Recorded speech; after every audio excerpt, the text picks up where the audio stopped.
আমরা যদি রেকর্ড দেখি তাহলে ভারতীয় জনতা পার্টির সরকার হওয়ার পরে দেশে 70টা পরীক্ষায় পেপার লিক হয়েছে এবং সেই পেপার লিকে 1.5 কোটি যুব যুবতী আজকে এফেক্টেড।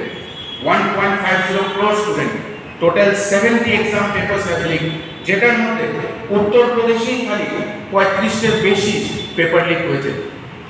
আমরা আগেও বলেছি যে ভারতীয় জনতা পার্টি যুবকদের স্বার্থে কখনোই কাজ করে না। তাদের একটাই ক্রোনোলজি যে যুবকদেরকে চাকরি দেব না, তাদেরকে মিছিল মিটিং হাঁটাবো, তাদেরকে দিয়ে মানুষের ঘর ভাঙাবো, তাদেরকে নেশা বাণিজ্যতে সুপ্রিম করে তুলব।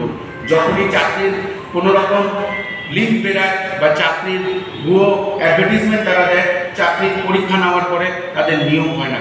এবং এটাও দেখা যাচ্ছে যে পেপার লিক একটি চরম জায়গায় গিয়ে আজকে ভারতবর্ষে চারিদিকেই পেপার লিক হচ্ছে।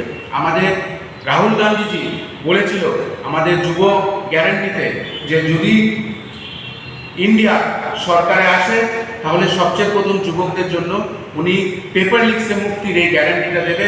এবং আমরা আশা করি আমরা জোর গলায় একটাই কথা বলতে চাই যে যেখানে যেখানে ইন্ডিয়া অ্যালায়েন্সের সরকার হবে সেখানে সেখানে আপনারা দেখবেন এইসব পেপার লিক কখনোই হবে না। এবং যেখানে যেখানে এনডিএ বা ভারতীয় জনতা পার্টির সরকার আছে সেই জায়গাগুলোতে ম্যাক্সিমাম আপনারা দেখবেন যে পেপার লিক একটা নর্মাল জিনিস হয়ে দাঁড়িয়েছে। এই পেপার লিক অ্যাকচুয়ালি একটা কমিশন বিজনেস।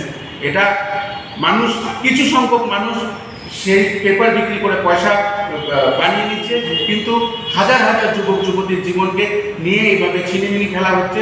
আমরা তীব্র প্রতিবাদ জানাই। আমরা ত্রিপুরা প্রদেশ যুব কংগ্রেসের তরফ থেকে সিবিআই তদন্ত চাই এই টিটিএডিসির এই পেপার লিকের বিরুদ্ধে।